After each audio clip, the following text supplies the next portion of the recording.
Chapter 1, Miss Hale, this divorce agreement is legally valid. Once signed, your marriage will be automatically dissolved after 1 month. I sat in front of my computer, listening to the legal aid consultant. Having gotten the answer I needed, I said a quick thank you and logged off. I limped to the front door and opened it. A stack of photos fell from the top of the doorframe, the sharp edge of one cutting my cheek. I stared blankly at the family portrait in the picture. My husband, Ethan Crawford, was beaming, a gentle expression on his face I hadn't seen since before we were married. My daughter, Jasmine Crawford, whom I had raised for 5 years, was practically overflowing with happiness. The absurdity of it was that in this so-called family portrait, the woman in the center was not me, Flora Hale, but Ethan's first love, Livia Vaughn. This was clearly another one of Jasmine's cruel pranks. Ever since Livia returned to the country 6 months ago, I had become utterly superfluous in this house.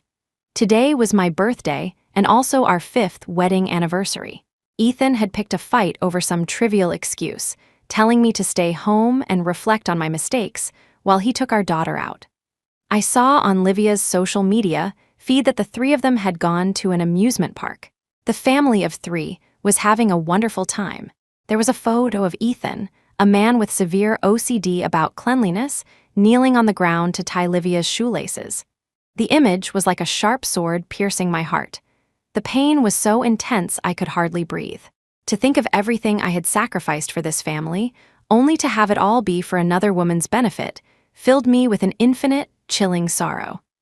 I sat at the table, watching the candles on my birthday cake slowly burn down until the world before me plunged into darkness.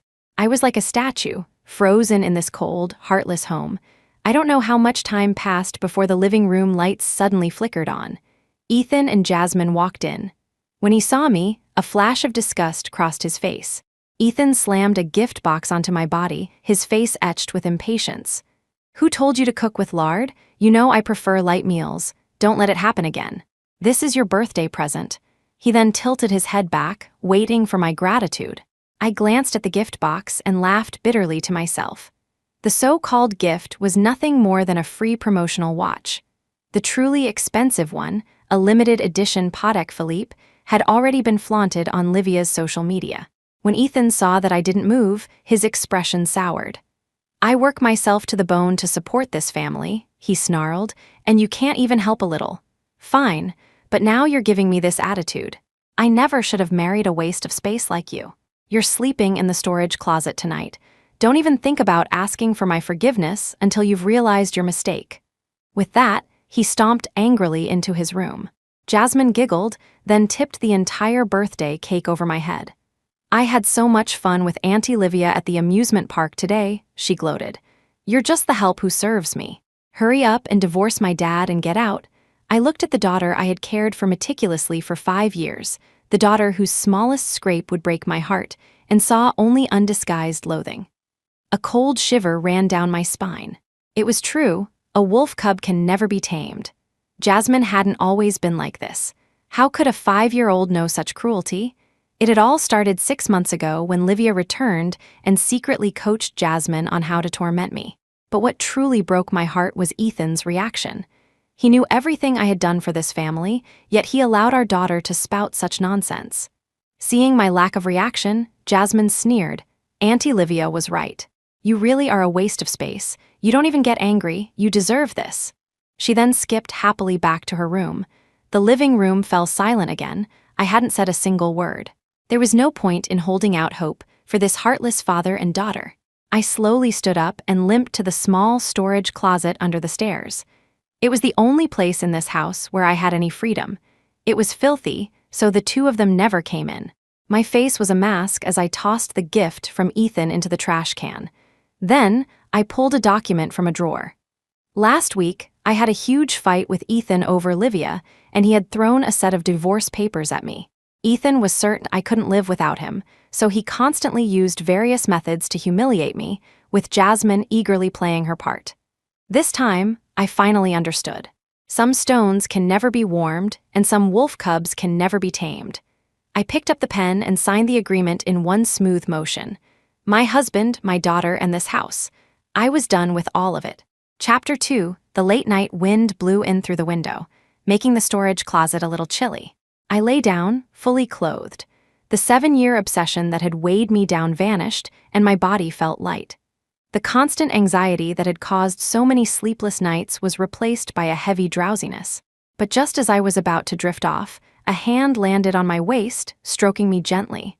I opened my eyes to see Ethan's lust-filled gaze. I knew what he wanted. It had always been me who initiated, with Ethan begrudgingly complying. But now, faced with his first ever advance, I felt utterly calm. My body had no reaction at all. The man before me felt like a block of ice. Ethan frowned, displeased. "What's wrong?" I pushed his hand away and closed my eyes again. "I'm tired." Ethan trembled with rage, as if he'd been deeply insulted. "Are you still angry about what happened today?" he snapped. "I already explained that Livia and I are in the past. Why can't you just let it go?" The only response he received was the sound of my steady breathing. In the dim light of the closet, Ethan's eyes glinted with fury. He gritted his teeth. "Don't be ungrateful. Next time, don't come begging me." The door slammed shut, but I paid it no mind. I didn't act as I had before, scrambling to please him at the slightest sign of his displeasure, begging on my knees for forgiveness. Once I let go of my obsession, his moods no longer had any power over me. That night, I fell into a deep sleep, the first peaceful rest I'd had in 7 years. The next morning, after waking up, I didn't immediately prepare breakfast for the father and daughter. Instead, I brewed myself a cup of tea, savoring a moment of freedom. A gentle breeze rustled through the camellias blooming outside the window. It was going to be a beautiful, sunny day. I scrolled through my phone, hoping to spend the next 29 days happily, no longer grieving for that pair, no longer shedding tears for them. Livia's social media feed had a new post. "What you never forget will surely echo back. Whenever I need him, he always appears. Thank you, universe, for this gift." The accompanying picture was of a silhouette cooking porridge in a kitchen with a heart emoji photoshopped onto it. I recognized the man cooking the porridge at a glance. It was Ethan. He was in his pajamas, the red mole on his left wrist visible, a platinum Rolex on his hand. In all our years of marriage, Ethan, with his severe germophobia, had stayed far away from the kitchen. He had never cooked a single meal for me. Now, here he was, cooking porridge for his first love, his practiced movements creating a picture of serene domesticity. My heart was calm. I glanced at the photo briefly before locking my screen. Whether Ethan was doing this to retaliate for my rejection last night or was simply desperate for his first love's affection, I no longer cared. "Where's my breakfast?"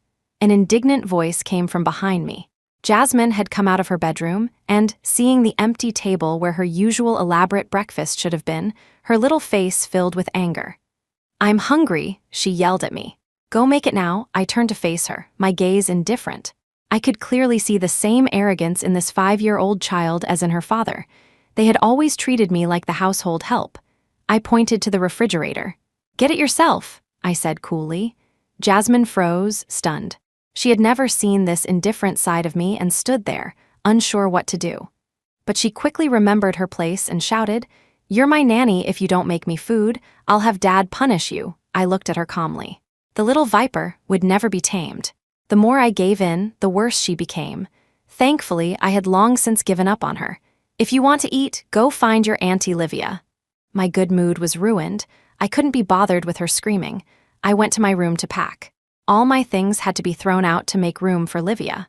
Over the years, Ethan had given me very few gifts, but I had treasured every single one, even the worthless little trinkets. Now, they only made me feel sick. I gathered a bag of these gifts and walked out of the house, running right into Ethan, who hadn't come home last night. Ethan froze, a flicker of awkwardness and guilt in his eyes. He opened his mouth to explain. I ignored him and walked straight to the garbage cans. Ethan frowned, annoyed. "Livia's depression acted up last night, so I went to comfort her. Don't overthink it. The fact that I'm admitting it to you means I have a clear conscience, so I'm not overthinking it." I had no desire to listen to his hypocritical excuses. I tossed the bag into the bin. It was so forceful that a stuffed doll fell out. Ethan recognized the doll, and his face turned ugly. "What is the meaning of this?" he demanded, disbelief in his voice.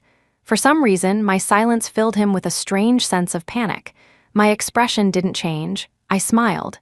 These things have gotten moldy. Keeping them in the house will breed bacteria, which isn't good for our health, so I threw them out.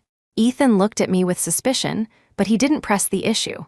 He nodded and went inside.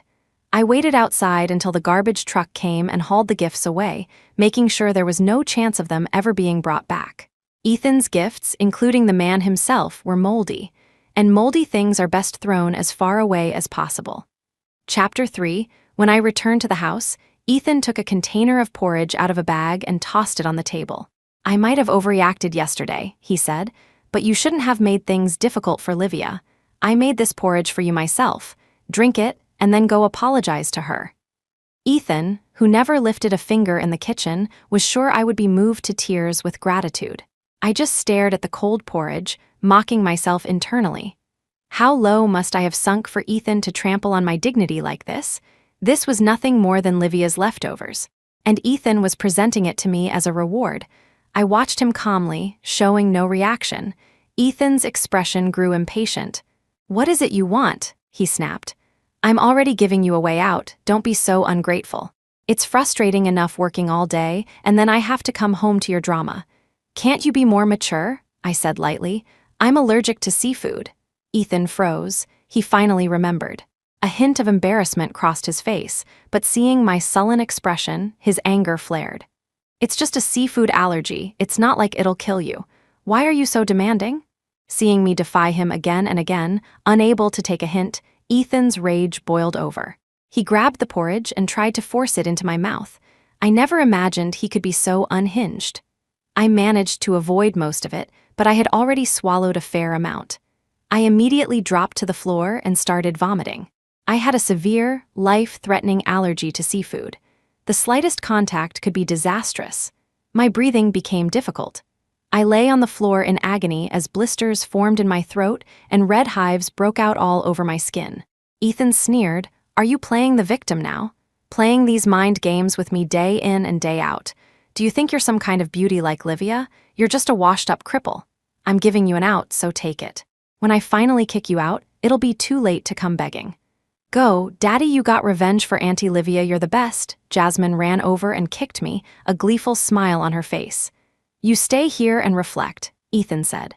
"If you pull another stunt like this, don't blame me for being merciless." He then left with our daughter, without giving me a second glance. The villa fell silent. The roar of the car's engine outside sounded like a death knell.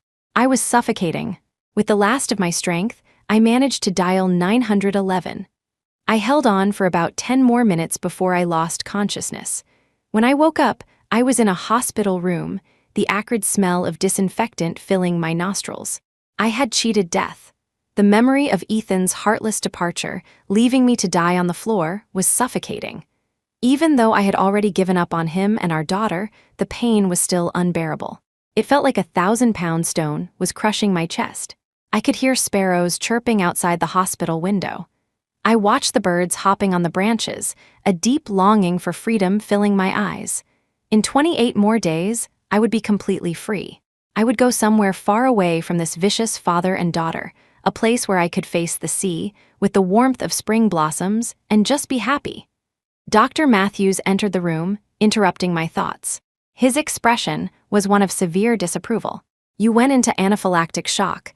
If we hadn't treated you in time, you would be dead." Before I could speak, he frowned. "We found a family contact in your phone and called it. Not only did the person on the other end not come to the hospital, but they actually cursed at you and told you to die. Are you sure that's your husband?" I shook my head and said softly, "In a little over 20 days, he'll be my ex-husband." Doctor Matthews noticed my low spirits and, connecting the dots about our marital situation, his face softened with understanding. He sighed. "No matter how bad things are between a couple, you can't play with life. Please be more careful next time." I managed a weak smile. Of course, I would be careful. I would never allow Ethan to hurt me again. I had been his dog for 7 years. From now on, I was going to be a person. Chapter 4. After 3 days in the hospital, Ethan hadn't called once. Dr. Matthews couldn't stand it anymore. "Even if you're in the middle of a divorce waiting period, he could at least come and sign some papers," he said, exasperated. I didn't answer, just stared out the window in silence. I had been disappointed too many times. My heart was already rotten through, there was no room left for it to break. Dr. Matthews shook his head, muttering to himself, "You're right. What difference does it make if he comes or not? A man who curses his wife to die when she's in the hospital." He left the room. I wasn't sad. In fact, I was enjoying the peace and quiet. Not having to wait on that heartless pair, not having to witness their sickening family of three act, was actually quite nice. When the doctor told me I could be discharged, I was reluctant to leave. If only I could stay for another 20-odd days, I could walk out of here and leave this city for good. But the hospital had its rules and I had to comply. When I got home, the villa was empty. Spilled milk had gone moldy on the floor, and the air was filled with a foul smell. The traces of blood I had left had turned black, a shocking sight. It dawned on me. Ethan had taken our daughter to be with his first love and hadn't been home in days. No wonder he hadn't contacted me. He was intentionally giving me the cold shoulder, a tactic he always used when I was disobedient. He would disappear for a few days, waiting for me to come crawling back, begging for his forgiveness. I remembered the fiendish expression on his face as he forced the seafood porridge down my throat. The memory was still vivid. I couldn't help but marvel at how ugly a person could be. Livia's social media feed had a new post. It was a picture. A family of three walking on a beach, a big hand holding a small one. The caption read, "A picture of serenity." In the past, I would have gone mad with jealousy, but now I felt nothing. The three of them were a perfect match. Once I was gone, they should lock themselves away and not harm anyone else. Just as I locked my phone, I received an audio message. "Jasmine, you're here at the beach with Auntie. Do you think your mommy would be angry if she knew?" It was Livia's voice, laced with a triumphant laugh. "She's just an ugly nanny. She has no right to tell me what to do. All the other moms at kindergarten are gentle and pretty. My mom is a cripple. It's so embarrassing." Jasmine's voice was filled with hatred and anger. Livia asked again, "So, do you like Auntie or your mommy more?"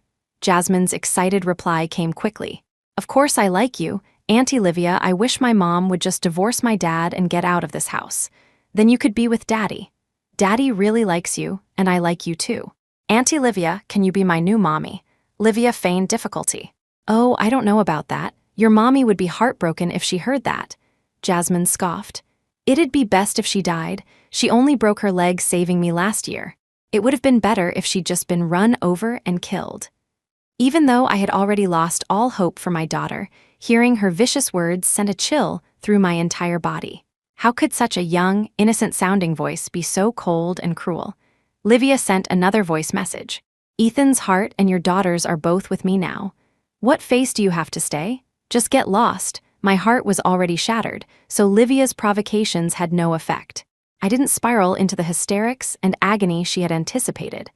I impassively gathered up all the gifts I had ever given Jasmine and threw them in the trash. A husband who nearly killed me, who left me for dead to go on a vacation to Sanya with his first love. A daughter I had cared for 5 years, who now wished me dead just so she could get a new mother. I glanced at my broken left leg and laughed at myself. This must be God's ultimate punishment for being such a fool. I looked at the date, 20 days left until freedom. In these 20 days, I had to love myself properly. Ever since I got married, my life had revolved around that father and daughter. My life wasn't my own. I was just a dog in the house. No, not even a dog. So for the next few days, as Ethan continued his Cold War to force me to bow my head, I explored the city's sights. I sailed down the 100-mile stretch of the Willow Creek River, paid respects at the Founders Monument, and went to Sunrise Peak to watch the dawn. Standing on the deck of a boat cruising down the river, feeling the beauty of nature, I suddenly realized that what I had been living before wasn't a life at all. I had been treated like a slave, with no control over my time or even my own life and death. At the summit of Sunrise Peak, watching the sun rise with a group of young people, I felt how small I was. So-called love and family were nothing but the world's biggest lies. I decided that a person should love themselves first and foremost. On my way back from the mountain, I specifically chose the most expensive restaurant in town, one situated by a lake. In all our years of marriage, Ethan had been ashamed of me, a cripple who wasn't presentable, and had never taken me out. When I helped Ethan rebuild his company from scratch, I had saved up a considerable amount of money and also held 5% of the company's shares. I chose a window seat with the best view, admiring the lake as I savored the exquisite food. This, I thought, this is what life is supposed to be. Unfortunately, this wonderful feeling was extinguished the moment I saw 3 people walk in. Chapter 5. The moment Ethan, Livia, and Jasmine appeared, they immediately drew the attention of most of the customers. The handsome man and beautiful woman looked like a perfect couple, with a cute, charming child between them. Perhaps they were regulars at high-end restaurants, as they knew quite a few people, and soon a large table was formed. "So, Mr. Crawford, you've been hiding such a treasure," one of his friends joked. "Your wife is so beautiful. I see why you don't bring her out much. You must be afraid of others trying to steal her away." Ethan blushed slightly and glanced at Livia, not denying it. Livia gracefully chatted with everyone, her refined conversation and beautiful appearance earning her even more favor. Jasmine played her part perfectly, calling Livia mommy at every opportunity, solidifying their image as a family of 3. Basking in the flattery, Ethan didn't notice me sitting not far away. I watched the scene calmly, my emotions surprisingly flat as I swirled the wine in my glass. They were back from Sanya. It seemed they'd had a good time. I considered getting up and leaving, but that would seem too deliberate, as if I were the third wheel. So I simply turned to admire the view outside. After mingling, Livia suddenly spotted me. Her eyes lit up. She leaned close to Ethan's ear and whispered, "You've worked so hard these past few days. I don't know what I would have done without you." Ethan quickly replied, "Livia, don't say that. We don't need to be so formal, do we?" Livia deliberately closed the distance between them, their faces almost touching, creating an extremely intimate posture. Ethan's heart raced. He lowered his head and stared at his wine glass. Cheers erupted from the side as their friends started chanting, eager to see a display of affection. Kiss her, Jasmine clapped her little hands. "Daddy, kiss her." Ethan shot Livia a playful glare, as if blaming her, but his hesitant look only made Livia's heart flutter. Plus, with me watching from a distance, the situation felt incredibly thrilling. She pressed her lips to Ethan's, kissing him brazenly. Ethan's eyes widened. He resisted at first, trying to push her away, but as the warmth from Livia's body enveloped him, he gradually lost himself in the moment. The restaurant erupted in cheers, applauding the affectionate couple. Only I sat at my table, completely out of sync with the world around me, coldly watching their performance, my heart as still as a frozen lake. Ethan's eyes were hazy as he held Livia tightly, his face glowing with happiness. I had never seen such a tender and affectionate expression on him. It seemed Ethan wasn't always cold and aloof, it just depended on who he was with. With me, he was always the unattainable god, but with Livia, he was as gentle as water. Seeing how in love they were, it seemed a happy event was on the horizon. The thought of my own secretive efforts to get a divorce suddenly felt so pointless. I stood up and walked toward the exit. I figured Ethan would probably bring up the divorce himself when he got home tonight. Ethan looked up and saw me leaving. A flicker of panic crossed his face, and he instinctively started to rise. He hadn't expected to run into me at the restaurant. He frowned. Livia noticed Ethan's expression. He seemed to care quite a bit about that cripple, which annoyed her. So she sighed, feigning innocence. That person just now looked a lot like Flora. She probably misunderstood. I should go and apologize to her. It wouldn't be good if she misunderstood you again. Ethan's face darkened. She should be at home reflecting, not running around being jealous and possessive, he snorted. Don't bother with her. Let her think whatever she wants. He sat back down, but the image of my lonely figure lingered in his mind, and he instantly became agitated, unable to hear a word Livia was saying. Ethan's expression shifted, and finally he sent me a text message. "Where are you?" Livia, who had thought victory was assured, clearly sensed that for the rest of the evening, Ethan was distracted, constantly glancing at his phone, waiting for someone's reply. The gathering soon ended. Ethan, with a reluctant Jasmine in tow, turned down Livia's invitation to a movie and hurried home. I had just gotten back and was sitting on the sofa drinking water when Ethan burst through the door. Our eyes met. Ethan took a deep breath, steeling himself for the scene I was sure to make. But after a long, tense silence, my interrogation never came. He found my calmness unsettling, almost eerie. Chapter 6. Ethan's face was grim. He had rushed away from the party, turning down Livia, all because of a lingering shred of guilt. But now, here I was, giving him a dead-eyed stare that just infuriated him. He frowned, pulled a gift box from his bag, and tossed it onto the sofa. If it weren't for you, Livia's depression wouldn't have flared up, and I wouldn't have had to take her on a trip. Not only have you not apologized, but you even followed us to the restaurant to spy. Aren't you disgusting? I didn't even glance at the gift. My eyes were fixed on Ethan's face, wondering when he would finally bring up the divorce. I needed to pack my things and leave. But it seemed Ethan had conveniently forgotten what happened at the restaurant, turning the tables and blaming me for everything. I sighed internally. It seemed an early end to this marriage was impossible. I would have to wait the full 20 days. Ethan's expression changed. In the past, whenever he got angry, I would become flustered and unconditionally surrender, admitting fault even when he was twisting the truth. But the Flora in front of him now, though physically present, felt a million miles away. He couldn't read me. Ethan hated this feeling of me slipping from his control. I've told you so many times, Livia and I are just friends, he said, annoyed. Why can't you let it go? Wouldn't it be better to spend that energy on improving yourself? I laughed and nodded. You're right. I should work on improving myself. Ethan was taken aback. He figured I must be jealous but was too embarrassed to bring up the restaurant, so he flew into a rage, sweeping everything off the table. I just watched quietly, making no move to stop him. Ethan gritted his teeth. Can you stop with the long face? I'm exhausted every time I come home, and I have to look at your miserable expression. Have you ever thought about it? Without me, you wouldn't be living this life of luxury. If it weren't for our daughter, I would have kicked you out long ago. A cripple like you would starve on the streets. I listened to his personal attacks without retorting, saying wearily, I already told you, it's really nothing. Ethan was silenced. He was convinced I was making a scene, and he thought that rushing back to explain was a huge concession on his part. Why was I being so difficult? Remember this, you owe Livia an apology.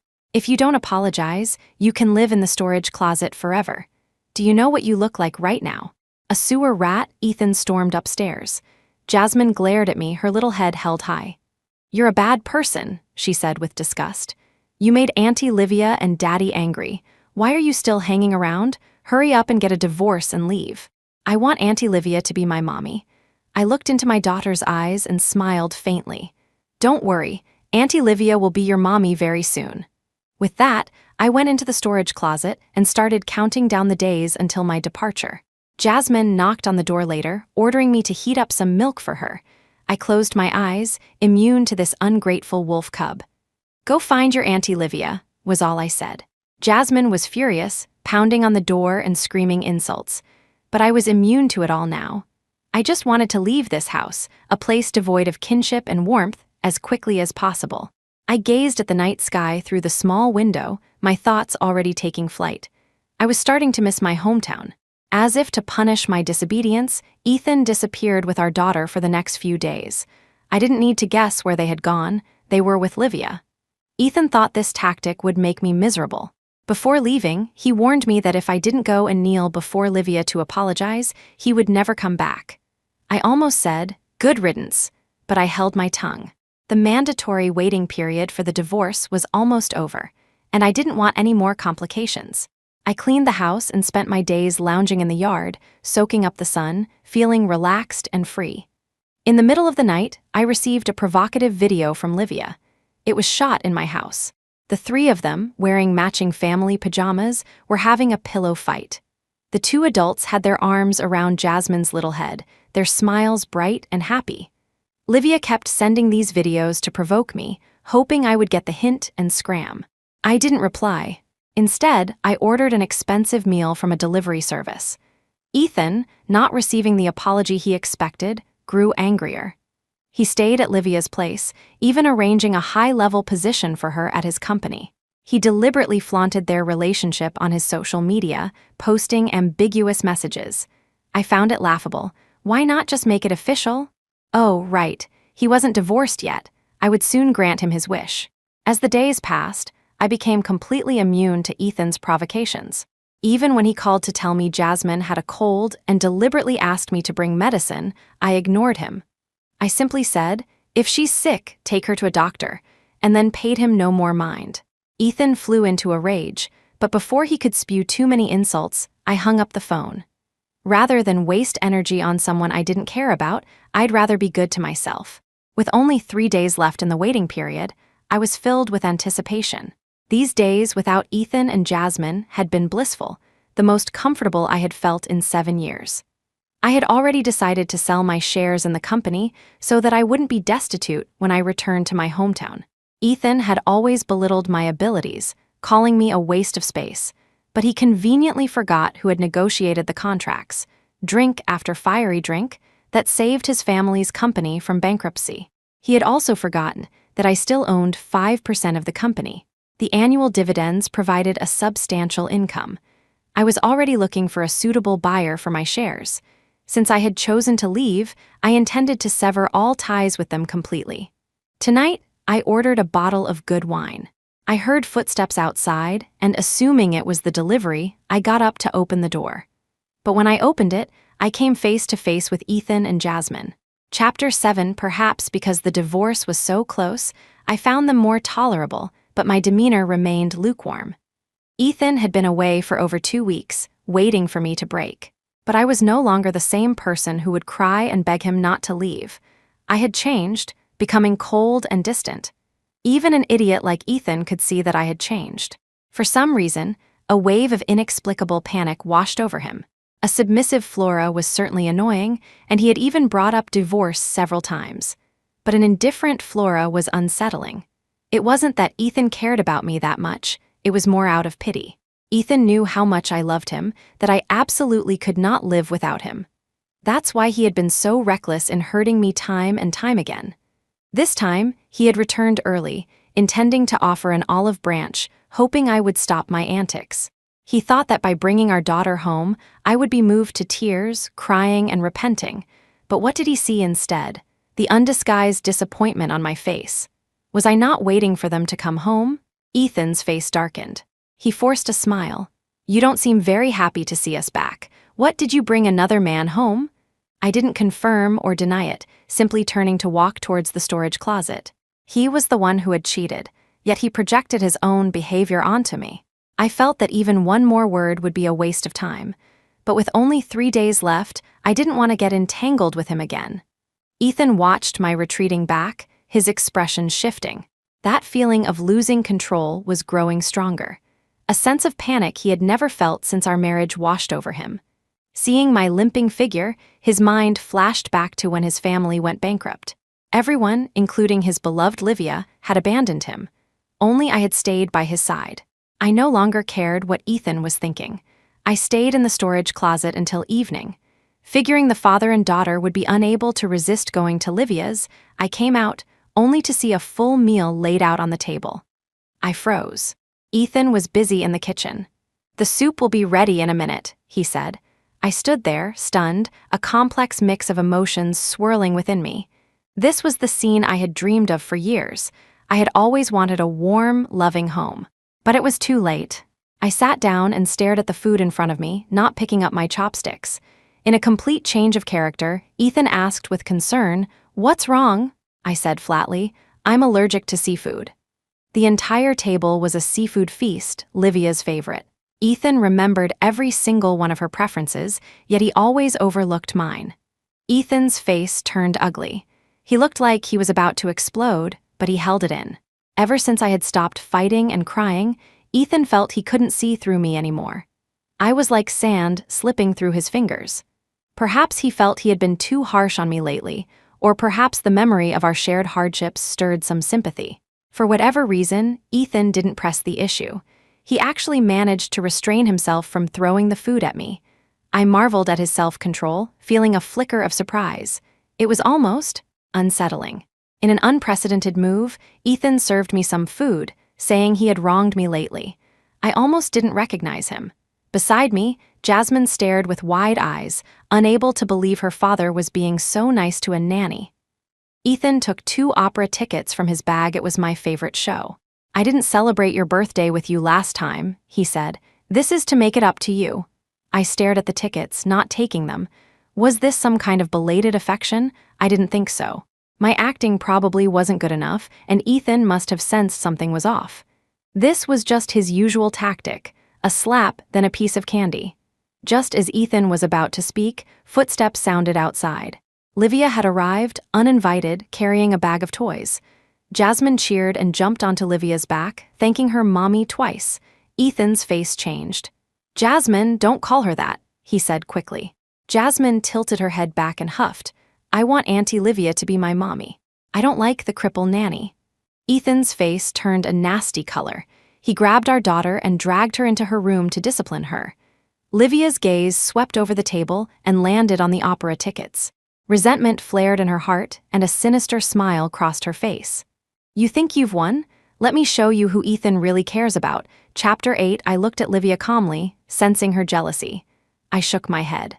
"There's really no need to fight over anything. I don't care anymore." Livia sneered. "You say that, but you're still clinging to Ethan. I bet you can't bear to leave all this wealth and luxury. Last time, I deliberately had him bring you that seafood porridge and forced you to eat it. How did that feel?" A jolt went through me. I stared at Livia, a wave of desolation washing over me. Even Livia remembered my seafood allergy, yet Ethan had been her clueless pawn. Just how little did Ethan care about me? Before I could speak, Ethan came out with our daughter. "Flora," he said sternly, "I've disciplined Jasmine. I've been spoiling her too much. I'm going to change and then we'll go to the opera." Livia quickly interjected, "Ethan, I came to ask you to the movies." Ethan froze, looking troubled. He had a growing sense that something was wrong with me, which was why he was trying to smooth things over. If he sided with Livia again, it might actually push me to leave. Although, he was absolutely certain I couldn't bear to leave him. After a moment's thought, he shook his head. "Next time maybe, I did promise Flora first." He then went upstairs to change. Livia's face contorted with anger, her fists clenching. Ethan had always been at her beck and call, but this time, he had refused her. She sensed a crisis. She shot me a venomous glare. "What tricks did you use?" I had no desire to fight with her over a scumbag. It wasn't worth the energy. But to Livia, my silence was a provocation. Her expression turned crazed. She pulled a container from the toy bag. It was more seafood porridge. Before I could react, she lunged at me. She forced the porridge into my mouth. I collapsed to the floor, vomiting, but the severe allergy took hold instantly. Blisters formed in my throat, and hives covered my body. It was even more terrifying than last time. I couldn't breathe, my body trembling on the floor. Livia laughed maniacally. "Let me show you who Ethan really cares about." With that, she lay down on the floor, her expression defiant.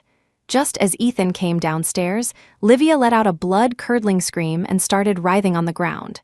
Ethan's expression changed dramatically. He saw two women on the floor. His wife, covered in hives and struggling to breathe, and his first love, clutching her head and crying in agony. He didn't know what to do. I was suffocating. The doctor had warned me that another allergic reaction so soon could be fatal. I gritted my teeth. "Ethan, get me to a hospital, quick. I'm going to die." Ethan nodded frantically, but as he pulled out his phone, Livia's screams interrupted him. "Ethan, it hurts so much. I don't want to live anymore. My head is going to explode." Jasmine pointed at me and shouted, "Daddy." She provoked Auntie Livia and made her sick. "She wants to see who you care about more. She's just faking it. We have to get Auntie Livia to the hospital now." Ethan's face twisted with anger as he looked at me. "You've disappointed me. I was going to make it up to you, but now I see there's no point." Without giving me a chance to explain, he immediately swept Livia into his arms and left. The look he gave me was filled with coldness and fury, which instantly transformed into loving concern as he turned to Livia. I lay on the floor, staring blankly at the ceiling, overcome with a bottomless despair. When Jasmine twisted the truth for Livia's sake, my world plunged into darkness. Ethan had once again left me at home to die. I couldn't help but laugh at myself. Why did I still hold out any hope for him? I summoned all my strength and crawled to the storage closet, retrieving the medicine the doctor had prescribed last time. I quickly took it, finally alleviating the symptoms enough to buy myself some precious time. I called for an ambulance, and then, unable to hold on any longer, I fainted. When I woke up, I was looking into the familiar eyes of Dr. Matthews. We stared at each other for a moment, and I gave him a bitter smile. Dr. Matthews shrugged. Are all you young people playing these kinds of games nowadays? Joking with your own lives? I didn't argue. I just stared out the window and slowly closed my eyes. On the day the divorce waiting period ended, I was discharged from the hospital. Ethan hadn't called. He was probably taking care of Livia. When I got home, the remnants of the seafood porridge Livia had tried to kill me with were still on the floor, dried into a mocking crust. I went to the storage closet with a blank expression, picked up the suitcase I had already packed, and placed the divorce agreement on the coffee table. Then, I walked out of the house. Standing outside the main gate, I looked back at the place that held 7 years of my emotions and 5 years of my marriage. It was time to make a clean break. The morning breeze felt fresh against my skin. Bathed in the golden sunlight, I opened my arms and breathed in the freshest air I had in 7 years. I was divorced. I was free. I didn't want to linger in this filthy prison for another second, nor did I want to say a final goodbye to Ethan. The moment he had unhesitatingly chosen Livia, nearly killing me for the second time, I knew I never wanted to see him again. I got to the train station as quickly as I could, took out the ticket I had bought in advance, and sat in the waiting hall. I sat there quietly, counting down the minutes. Boarding would start in about 10 minutes. I was going back to where I came from to start a new life. Just then, my phone rang. It was Ethan. He was furious. Flora Hale, you have a truly venomous heart. You caused Livia's depression to flare up, and not only did you not come to apologize, you ran away and hid. I'm telling you, if you don't come here and kneel to apologize, I'm divorcing you, I laughed. As you wish, I said. An announcement blared from the station speakers in the background. Where are you? Ethan's tone changed abruptly, a note of panic in his voice. I decisively ended the call, took out the SIM card, and threw it into a trash can. Then I picked up my luggage and walked towards the boarding gate. This time, I would not look back. Chapter 9, in the hospital room, Livia was putting on a great show, but the doctor's examination found nothing serious. He prescribed some medication and didn't even see a need for her to be admitted. Ethan watched Livia's pained act, his daughter adding fuel to the fire, describing how wicked I had been. Who would have thought a 5-year-old could spew so many vile words? Suddenly, Ethan turned and stared at his chattering daughter. Jasmine froze, frightened by his look. Ethan took a deep breath. Who taught you all this foul language? Have you no manners at all? He had been so busy with work all these years, leaving all family matters to me. Jasmine used to be so sweet, clinging to him the moment he came home. Back then, his daughter was like an angel, so lovable.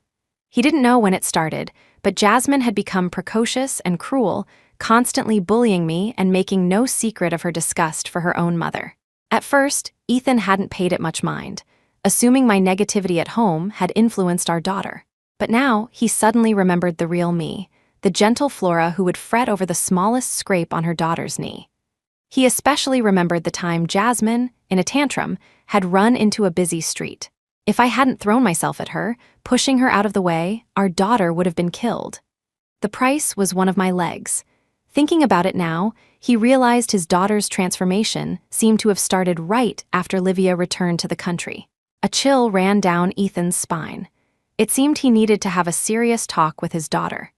Seeing Ethan's expression change, Livia worried that the young and impressionable Jasmine might let something slip. She quickly clutched her head and let out a pained cry. Ethan's attention was diverted.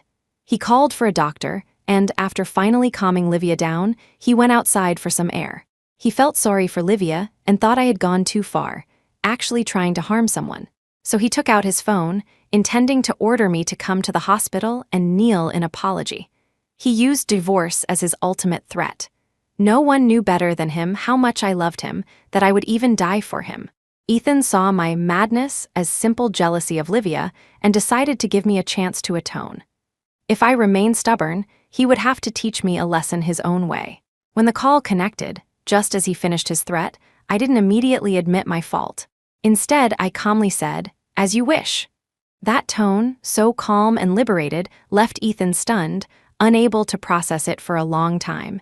He couldn't believe that I would one day dare to be so dismissive of him. Ethan wanted to continue his tirade, but he suddenly heard the train station announcement in the background. His heart pounded in his chest, and a terrible premonition washed over him. What was I doing at the train station?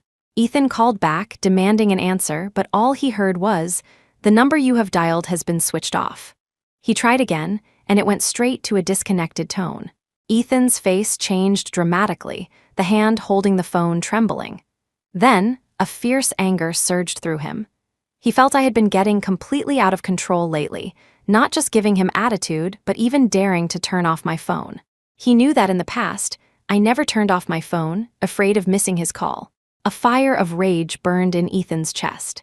He stormed downstairs, got in his car, and sped towards the villa, ready to confront me and ask if I was trying to end things for good. He burst into the house, shouting my name, telling me to get out. There was no response. The villa was empty, save for the echo of his own voice. Ethan kicked open the door to the storage closet. His pupils contracted. The small room was cleaned so clean that there was not a single trace of me to be found. Only a neatly folded blanket remained. Standing in the closet, Ethan felt an inexplicable panic. He thought of all the years I had been punished by being locked in here whenever I angered him. Could staying in this dark, oppressive space for so long have caused some kind of problem? Ethan searched the rest of the villa and gradually realized something was wrong. It seemed that anything and everything related to me was gone. The family portrait that hung on the wall. In it, he and a 1-month-old Jasmine were smiling brightly, but my picture had been forcefully torn out. A heavy feeling settled in Ethan's chest, as if he had lost something incredibly important. He stumbled onto the sofa and then saw the document on the coffee table. The large words "divorce agreement" seared into his eyes. Chapter 10, Ethan's face turned to ice. He recognized the document. It was from over a month ago, during a fight, when he, fed up with my perceived nagging, had thrown it at me. The sight of the divorce papers had instantly silenced me back then, stopping me from being so insolent. Ethan had often used the threat of divorce, and it had always worked. That time, in a fit of rage, he had actually printed it out, signed it, and thrown it at me.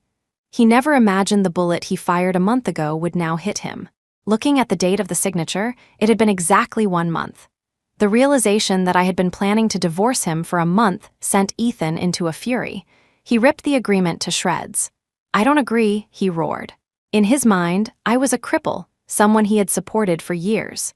What right did I have to ask for a divorce? Ethan instinctively reached for his phone to call me, to command my return, and then to condescendingly offer me a chance at redemption. But as he scrolled through his contacts, his body stiffened. A wave of unprecedented terror washed over him. Not only had I disappeared, but my number was also unreachable. In this vast world, how was he supposed to find me? Unable to suppress his rage any longer, Ethan smashed the coffee table to pieces. "You were the one who was wrong," he yelled into the empty house. "Was I wrong to ask you to apologize?" There was no one to answer his impotent fury. Suppressing his anger, Ethan returned to the hospital. He still believed I had simply run away out of guilt and that I would come back on my own once I couldn't survive. When that happened, he would punish me severely, making me understand the price of my defiance. As he approached the hospital room, Ethan heard Livia talking to our daughter. "Remember, don't let your dad know. If he asks, just say Flora was jealous of me and tried to hurt me. You were there, you saw it." Livia stroked Jasmine's head, her voice bewitching. "Don't you want me to be your mommy? We'll be able to live together very soon." Jasmine's eyes lit up. "That would be great. I've been wanting to get rid of that cripple mommy for a long time. Daddy says she's just a useless nanny and doesn't deserve to be in our family. I want a mommy like Auntie Livia." Livia nodded. "And I would love to have a sweet baby like Jasmine as my daughter." She was about to continue her manipulation when she saw Jasmine's panicked expression staring straight at the doorway. Livia turned, and her mind went blank. Her thoughts raced. "Ethan," she said tentatively, "when did you get here?" Ethan ignored her. His face was a cold mask. "The doctor said you're fine, so just get some rest. I have something to take care of, so I'm going home." He grabbed Jasmine's wrist and forcibly led her away. Livia's face turned pale with panic. She wanted to stop them but couldn't find an excuse. Ethan took Jasmine home and stared into her eyes. "Your mother is gone." Jasmine was stunned for a moment, then she jumped up and cheered. Great that Cripple finally got the hint and left. "Now I can call Auntie Livia Mommy." Ethan trembled with rage, his eyes turning red. His daughter's behavior was not that of a normal child. She was like a little devil crawled up from hell. That's your own mother, the person who has loved and cared for you since you were a baby. How can you call her a cripple? Ethan demanded, struggling to control his fury. Jasmine pouted. I don't care. I don't want a cripple for a mother. It's embarrassing. Only Auntie Livia is worthy of being my new mom. Ethan closed his eyes in pain. Though he had treated me poorly, it was a matter of marital discord. But seeing his own daughter wish her mother dead, he finally realized something was deeply wrong. He remembered the conversation he had overheard outside the hospital room. He gritted his teeth. Tell me the truth. Did your mother try to hurt Auntie Livia? Jasmine opened her mouth to nod, but seeing her father's stern gaze, she hesitated. Finally, under Ethan's intense pressure, she told the truth. When Ethan learned the truth, he collapsed onto the sofa, a searing pain like a knife twisting in his heart. In that moment, Ethan knew that my departure was most likely a final, irrevocable severing of ties. After suffering such a profound betrayal, would I ever come back? A bitter taste filled Ethan's mouth. He looked out the window, a gaping hole forming somewhere in his heart. No, I have to find her. Ethan shot up from the sofa and strode towards the door, possessed by a desperate need to see the person he had once despised more than anyone. Meanwhile, I had no idea what was happening back at the house, nor would I have cared. Once the divorce waiting period was over, I had no connection to Ethan Crawford. Stepping out of the train station, a warm breeze washed over me, a soothing balm. This, I thought, must be the taste of freedom. Chapter 11, the air was sweeter without Ethan and Jasmine in it. As soon as I left the station, I eagerly hailed a taxi back to my old house. My family home was in a small coastal town. My parents had passed away long ago, leaving the old house overgrown with weeds. I hired a construction crew to renovate the house. In my spare time, I planted flowers and herbs. After a month, the house was finally a cozy, warm home. It wasn't as luxurious as the villa, but this was my nest, entirely my own. I no longer had to wake up at 5 every morning to make nutritious breakfasts for Ethan and Jasmine. Nor did I have to brew hangover soup for Ethan in the middle of the night. I wouldn't be punished by being locked in the storage closet for using lard in my cooking. And I wouldn't have a whole table of food I'd prepared dumped on my head because my daughter didn't like it. I lay on the soft bed, looking out the window at the sea view. A few seagulls soared in the sky, every movement a whisper of freedom. I had never imagined I could one day live such a happy life, facing the sea with the warmth of spring blossoms. After moving into the old house, I did nothing but sleep, catching up on all the rest I had missed. When I woke up, I would lie in the yard, drinking tea and staring at the sky. After half a month of this leisurely life, I looked at myself in the mirror. My complexion was rosy, my spirit full. I was no longer that resentful, bitter woman. Life without Ethan was truly wonderful. I spent another 2 weeks adjusting my routine, waking up early for exercise, practicing Tai Chi, and reading various design magazines. My major in college had been design. I had turned down an offer from a prestigious design firm for Ethan. Later, after my injury, I started studying again at home, and my work had gained some minor recognition. When I signed the divorce papers, I had already planned my escape, return to my hometown and do what I love. For the first month, I had nightmares every night, reliving the anaphylactic shock, lying on the floor waiting to die. The feeling of suffocation was like a large hand choking me, shroofing me in a desperate darkness. Gradually, as I settled into my new life, the images of Ethan and Jasmine appeared less and less frequently. Until last night, their faces in my memory had become blurred. It took me a month to heal and start living a normal life. Inspired by my escape from that prison, I created a piece titled The Sea. After I published it, it gained immense popularity. I turned down interviews from all major media outlets, wanting only to create in peace. As more and more people fell in love with the work, my fame became impossible to hide. My social media following grew by hundreds of thousands. A career as a designer could provide a handsome income. Combined with my previous savings, it was more than enough to live a carefree life. One client, in particular, greatly admired my design style and hoped to meet in person. I declined, even though his voice over the phone was pleasant and full of sincerity. He had expressed his admiration several times, sounding more like an art lover than a pure businessman. He wasn't angry, he was understanding, saying we could meet when the time was right. One day, as usual, I was taking a walk by the sea when I received a call from the police department. "Is this Flora Hale? We've found your child."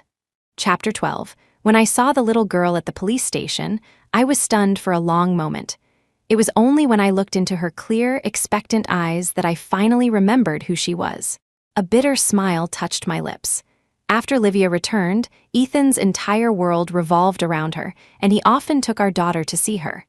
Jasmine, thoroughly brainwashed, became completely defiant. Once, on the street, she encountered a little girl selling flowers and simply snatched them. When I reprimanded her, she threw a tantrum and ran into the middle of the road.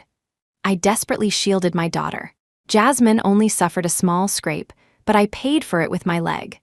During my hospital stay, Ethan took our daughter and his first love on trips, leaving me to languish in a cold, sterile room. Jasmine even cursed me, wishing I had died so she could have a new mother. The only people who came to visit me were that little girl and her mother. After chatting, I learned of the girl's tragic life. Her father was a single parent with terminal cancer. His treatment had drained all their savings, forcing them to sell flowers near the hospital to survive. The little girl's name was Penny. She had never known her mother. Seeing me risk my life to save my daughter had moved her deeply. She had asked me if all mothers in the world loved their children. Seeing the pleading look in her father's eyes, I had nodded. Penny had smiled, her voice innocent. "Daddy says my mommy went to heaven. It's a very far-away place. It's not that she doesn't love me, she's just very busy." After that, the little girl often came to visit me in the hospital. In that desolate period of my life, I was warmed by the kindness of a small child, and we gradually became close. Every time I saw Penny's determined yet hopeful eyes, my heart ached. Compared to Jasmine at home, her sensibility was heartbreaking. After I was discharged, I had wanted to help Penny. I went to the area around the hospital to look for her, only to learn the devastating news. Her father had died in their rented room. Penny's whereabouts were unknown. At that time, I was busy fighting with Ethan. After a fruitless search, the matter was dropped. When Penny saw me now, she ran up and hugged me, crying, "Mommy." I stroked Penny's small head, my eyes welling up. I didn't deny it. I took her home. I learned that after her father's death, Penny had been tricked and abducted by traffickers who intended to sell her in Southeast Asia. Fortunately, the criminal gang had an internal conflict, and she managed to escape during the chaos. She found a police officer and told them her mother's name was Flora Hale. Coincidentally, the criminal's hideout was in this small coastal town. Fate was just that strange. Looking at the thin, frail Penny, I saw a reflection of myself. A big one and a little one, both having lost our families, both toyed with by fate. It was as if an unseen voice had guided us to meet. I secretly made a decision. I would adopt Penny. However, when I went to handle the paperwork, I learned it wasn't that simple. As a single woman, I was not eligible to adopt a girl, unless I got married. If I couldn't solve this problem, Penny might be adopted by someone else. The thought tormented me. When I got home and saw Penny's expectant gaze, I couldn't bear to tell her the truth. Penny was a very good and diligent child. At such a young age, she knew how to do many chores. If there was a single drop of water on the floor, she would immediately wipe it up with a cloth. When I finished cooking, she knew to set out the chairs. I took Penny for walks on the beach. I watched her run ahead, occasionally turning back to call for me to keep up. The golden sunset hung in the sky, like something from a dream.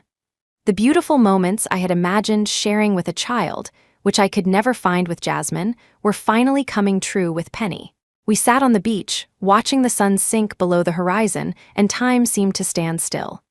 Penny turned her head, her bright eyes blinking, and asked, "Can I call you Mommy?"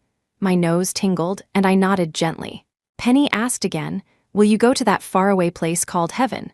I stroked Penny's small head and shook my own. Penny let out a sigh of relief and hugged my arm tightly, nuzzling her head against me. "Mommy," she said. "Yes," I answered, tears streaming down my face. I had lost a husband and a daughter, but it seemed the heavens had finally taken pity on me and sent me a new one. But the thought of the adoption process filled me with helplessness.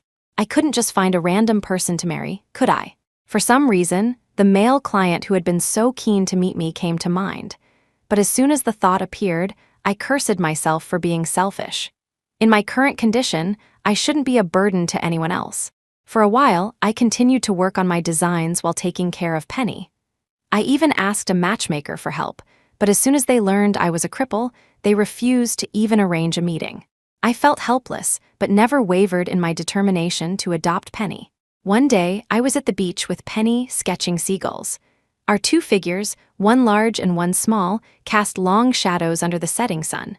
Our bond grew more and more like that of a mother and daughter. Laughing and chatting, I walked home with Penny, only to find our path blocked by two people. I saw them again, the two faces that had haunted my nightmares for so long. Chapter 13, in the twilight, the two figures standing before my gate cast a shadow over the entire sky. It had been over 4 months since I had last seen Ethan and Jasmine. My heart clenched, and my first instinct was to turn and leave. But the warmth of Penny's small hand in mine straightened my spine. The shadow of fear that once fell over me at the sight of Ethan was gradually dissipating. I walked towards the gate with a calm, expressionless face. This was my hometown, my house. It was my sanctuary, the source of my greatest support.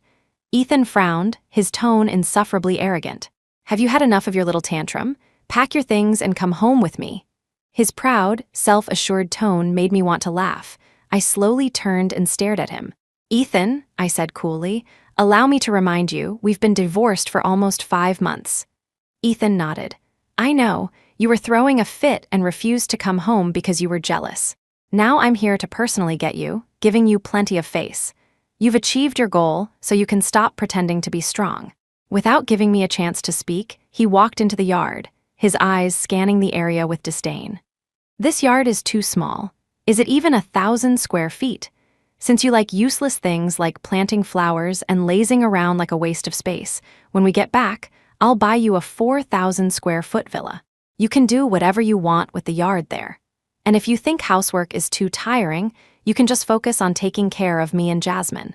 We can hire a maid for everything else." If I had managed to remain calm before, Ethan's words now sent a jolt of anger through me.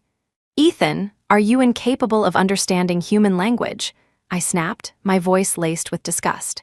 "We are divorced. We have no relationship whatsoever. Now please, get out." Ethan's face changed dramatically. He stared at me, a hint of impatience in his eyes. He was about to continue his condescending persuasion when Jasmine spoke up. She still had that same arrogant posture, her childish voice dripping with venom. "Cripple, my dad came to get you himself. If you keep pretending, we're going to get angry. Then you can forget about ever stepping foot in our house again." Seeing that I didn't immediately respond, Jasmine sneered, kicked over a sunflower in the yard, and stomped on it until it was crushed. Her little devil act terrified Penny. Penny had never seen a peer so fierce, and began to tremble. I quickly comforted Penny, pulling her into my arms. "Don't be afraid, Mommy's here." Penny had been severely traumatized after her father's death and her abduction by traffickers. It had taken me a long time and many therapy sessions to help her slowly recover. The moment Ethan and Jasmine arrived, their arrogant and domineering behavior had ignited a fire in my chest. Seeing me care more about another child, Jasmine flew into a rage. She pointed at Penny and demanded, "Who is she?" Penny flinched again, frightened by her fierce glare. My heart ached for her. "Shut up," I said coldly. The ever-selfish and domineering Jasmine had never been spoken to so harshly by me. She suddenly exploded like a firecracker, jumping 3 feet in the air. Her eyes were red as she clawed at me, trying to pull Penny from my arms. Jasmine was like a crazed leopard cub. I quickly dodged her. "Who is this little brat? Let her go, you're not allowed to hold her." Jasmine glared viciously at Penny and roared at me. "You're my nanny, you can only be good to me, you can't care about anyone else, do you hear me? You damned cripple." I watched the frantic Jasmine, listening to her words that stabbed into my heart like knives. My eyes narrowed. Jasmine lunged again, trying to hit Penny. I could no longer control myself. I slapped Jasmine across the face. The crisp sound echoed through the yard, a sharp shock to both Ethan and his daughter. Ethan stared, his eyes wide. "Flora, have you lost your mind?" he hissed. "She's your daughter, how could you hit her for an outsider?" Jasmine, stunned by my cold glare, burst into tears. I took a deep breath, my voice like ice.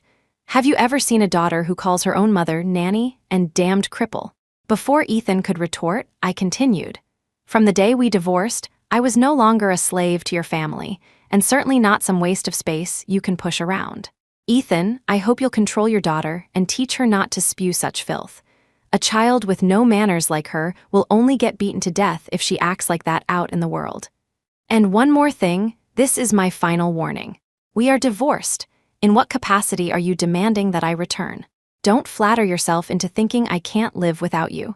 You know better than anyone that I am responsible for more than half of the Crawford family's resurgence. Now, please disappear immediately. Otherwise, I'm calling the police. Ethan stared, his heart feeling as if it had been dealt a heavy blow. He looked at me in disbelief. In that moment, an inexplicable panic seized him. He truly felt that I was going to leave him for good. Chapter 14. Ethan knew, or thought he knew, that no one in the world was more inseparable from him than I was. Because of her love, I had endured everything for 7 years. This was why, despite knowing his actions deeply hurt me, he had continued his reckless behavior without a second thought. He believed it was impossible for me to truly leave. But now, my cold tone, the way I stood right in front of him yet seemed to be in a different dimension, gradually drifting away, terrified him. Ethan was an extremely proud man, especially when it came to me, never hiding his sense of superiority. Now, as panic enveloped him, his face paled slightly. His voice grew sharp as he struggled to accept the reality before him. "Flora, have you had enough of this?" he snapped. "There has to be a limit to this nonsense, disappearing for months without a word, and now you raise a hand against your own daughter. Is that something a human being does? Your unreasonable behavior was just to get me to come and get you. Now that I'm here, aren't you satisfied? All right, I won't hold it against you for hitting Jasmine. But when we get back, you must write a self-criticism report and stay in the storage closet for a week. You've been out for too long. You really think you've grown wings." He turned and started walking away with Jasmine. Ethan deliberately slowed his pace, waiting for my tearful breakdown, planning to teach me a good lesson. But when he reached the gate, there was still no sign of my repentance. Ethan's face darkened. He turned back and his heart jolted.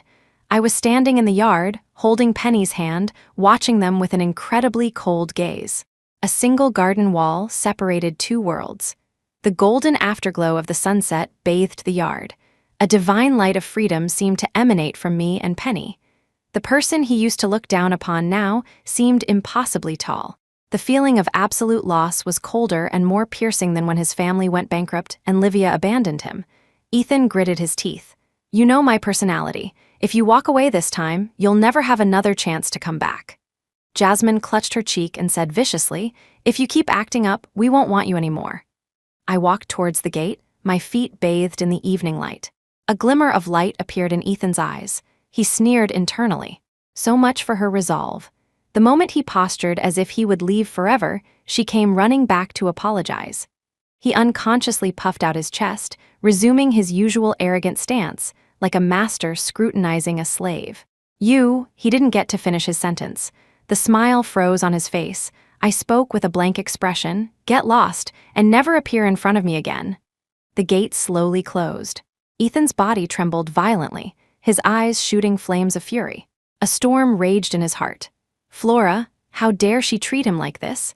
Did she not love him anymore? As I led Penny back into the house, not sparing them another glance, Ethan stood outside like a wooden post, his mind a complete blank. Jasmine shook her little fist in anger. "You damned cripple! So ungrateful, don't you ever think of setting foot in our house again?" Ethan slowly lowered his head and looked at his daughter, at her venomous expression as she cursed her own mother. His face grew vacant. Jasmine didn't notice the change in her father's expression and continued her tirade. Auntie Livia was right. The cripple is just a waste of space, not fit to be seen in public, not worthy of entering the Crawford family's home. "Daddy, you should marry Auntie Livia quickly. I want her to be my new mommy. Then that cripple will regret it. Even if she kneels and begs me, I won't give her a second look. I'm so mad." "Shut up." Ethan's face was grim. He was beginning to understand why I was so repulsed by them, and he was filled with regret. His daughter's attitude towards her mother was that of an enemy. No, it was worse. It was like a master scolding a slave, a disgusting display of someone who thought they held the power of life and death. And the culprit behind all this was Livia Vaughn. A cold, dark look came over Ethan's face. He realized the real reason I refused to come home was Livia. "Daddy, where are we going?" Jasmine, seeing her father's silence, assumed he was thinking of a way to punish me. She smiled. "Let's go find Mommy Livia. She's the one who deserves to be my new mommy." Ethan responded faintly. He got in the car and headed for the airport. Indeed, it was time to find Livia, but not to make her his daughter's new mother. It was to get justice for Flora. Chapter 15, Ethan returned to the villa with his daughter and locked himself in his room. He sat on the cold bed in silence. The image of my disgusted expression replayed in his mind, and he felt as if he were submerged in deep water, struggling to breathe. For months, Ethan had believed I was just throwing a tantrum and would come crawling back soon enough. Then he would punish me properly and teach me not to act so foolishly again. But things had spiraled out of his control. The first day I was gone, Ethan had cut off all my supplementary credit cards, thinking that without money, I couldn't possibly survive. A month later, Ethan was furious. He decided that when I returned, I would have to kneel at the gate for 3 days and 3 nights to fully comprehend my mistake. 2 months later, Ethan was enraged. He felt that just kneeling and repenting wasn't enough. He would have to use a much harsher method of punishment. 3 months later, Ethan panicked. He wondered if perhaps his methods had been too cruel. He decided that as long as I bowed my head, I could come home. 4 months later, Ethan saw the artwork, the sea, and learned that the designer was me. Far from starving, I had become a renowned designer after leaving him. At that point, Ethan could no longer remain calm. He used all his connections and finally found my address. The very next day, he flew to me. He had thought that by lowering himself to come and get me, I would be moved to tears, crying that I would never leave him again. Ethan had been prepared to reluctantly forgive me. But what happened instead? My reaction was a slap in his face. Not only did I not want to come home, but I also made it clear that I wanted to sever all ties forever. On the way home, Ethan had barely managed to maintain his cold, aloof persona. But now, sitting on his bed, an endless wave of panic washed over him. Ethan was shocked to find that the waste of space he had once looked down upon had left an immense void in his heart now that she was gone. He didn't dare admit that without Flora, the villa was not a home. He was also afraid to admit that Flora had occupied an extremely important place in his heart. Looking back, Ethan suddenly realized one thing with stark clarity. He couldn't lose me. The one he truly loved was me, but I was no longer the same helpless woman. I was utterly disgusted with him and our daughter. How could he win me back? Ethan sat in his room all night. When he came out the next morning, his eyes were bloodshot and his face was gaunt. The maid was startled and rushed forward to ask what was wrong. Jasmine, however, was completely unconcerned. She ran up to him, eager to please. "Daddy, I'll call Mommy Livia to come over. We can be a family soon. I want her to be my new mommy." Ethan looked at his daughter's eager face and felt a pang of sorrow. He found his daughter to be a complete stranger, especially when she spoke of me with such vicious curses. He finally understood why I was so completely disappointed in them, why I had no desire to come home. Ethan took a deep breath. "Your mother broke her leg to save you," he said faintly. "Not only are you not grateful, but you also curse her. I was wrong to have been so lenient with you. Lock her in the storage closet. She can come out when she understands her mistake." Ethan's words made Jasmine's face drain of color. Before she could beg for mercy, Ethan grabbed her small hand and threw her into the storage closet, ignoring her cries and protests. He felt no pity. Ethan knew that if he wanted to win me back, he had to correct all his mistakes, including his disobedient daughter. Just then, his phone rang. It was Livia, her voice full of concern, saying she wanted to come and see him and Jasmine. Ethan clutched the phone and looked towards the door, his face like ice. "Of course," he said. Chapter 16, Livia walked into the villa, her eyes scanning the surroundings. Seeing only the two of them, she was secretly pleased. She thought Ethan had deliberately sent everyone away to create a romantic atmosphere for a date. Ever since she had faked her illness at the hospital, Ethan had been making excuses to avoid her invitations. Even when he did go out with her, he was distracted. Livia had heard from Jasmine that the cripple had left. meaning there was no one left to stand in her way. Her immediate priority was to win over Ethan as quickly as possible. Ethan looked at Livia, his eyes filled with a chilling coldness, the regret in his heart growing stronger. Looking at her closely, apart from being able-bodied, she wasn't as beautiful as Flora. And her concern for him was all talk. She had never done a single thing for him. Flora was the exact opposite. She expressed her love through silent actions, never with flowery words. Seeing Ethan's strange expression, Livia smiled. "Where's Jasmine? I haven't seen her in a while, I miss her. Why don't we go to the amusement park?" Ethan didn't answer, just stared at the floor. A flicker of impatience crossed Livia's eyes. In the past, a single word from her and Ethan would drop everything to be with her. But ever since Flora left, he seemed to have changed, no longer so compliant. "Are you not feeling well? Do you need to rest?" She placed a hand on Ethan's shoulder. Seeing no resistance, Livia was overjoyed. Just as she was about to make her next move and conquer him once and for all, Ethan spoke. She was lying on that very spot, waiting to die. Livia was stunned. "Ethan, what are you talking about?" Ethan stood up and looked at her coldly. "You knew Flora was allergic to seafood. You deliberately stuffed it into her mouth, then faked your own illness, leaving her at home to die. Is that right?" Livia's face turned ashen. A wave of intense panic washed over her. She quickly tried to explain, "Ethan, you've misunderstood. How could I do something like that? Jasmine can vouch for me." Ethan narrowed his eyes, a cold light glinting within. "You used Jasmine to torment Flora, to force her to leave. You almost killed her. Livia would never admit it." "Ethan," she said, aggrieved, "how can you not believe me? If you feel that way, I'll just leave and never bother your family again." She turned and walked towards the door, muttering to herself, "It's fine. No one in the world loves me anyway. I'll just fend for myself." She started to play the victim, but Ethan just sat on the sofa, his expression indifferent, making no move to stop her. He knew Livia didn't have depression. Livia's body stiffened, her face a mixture of emotions.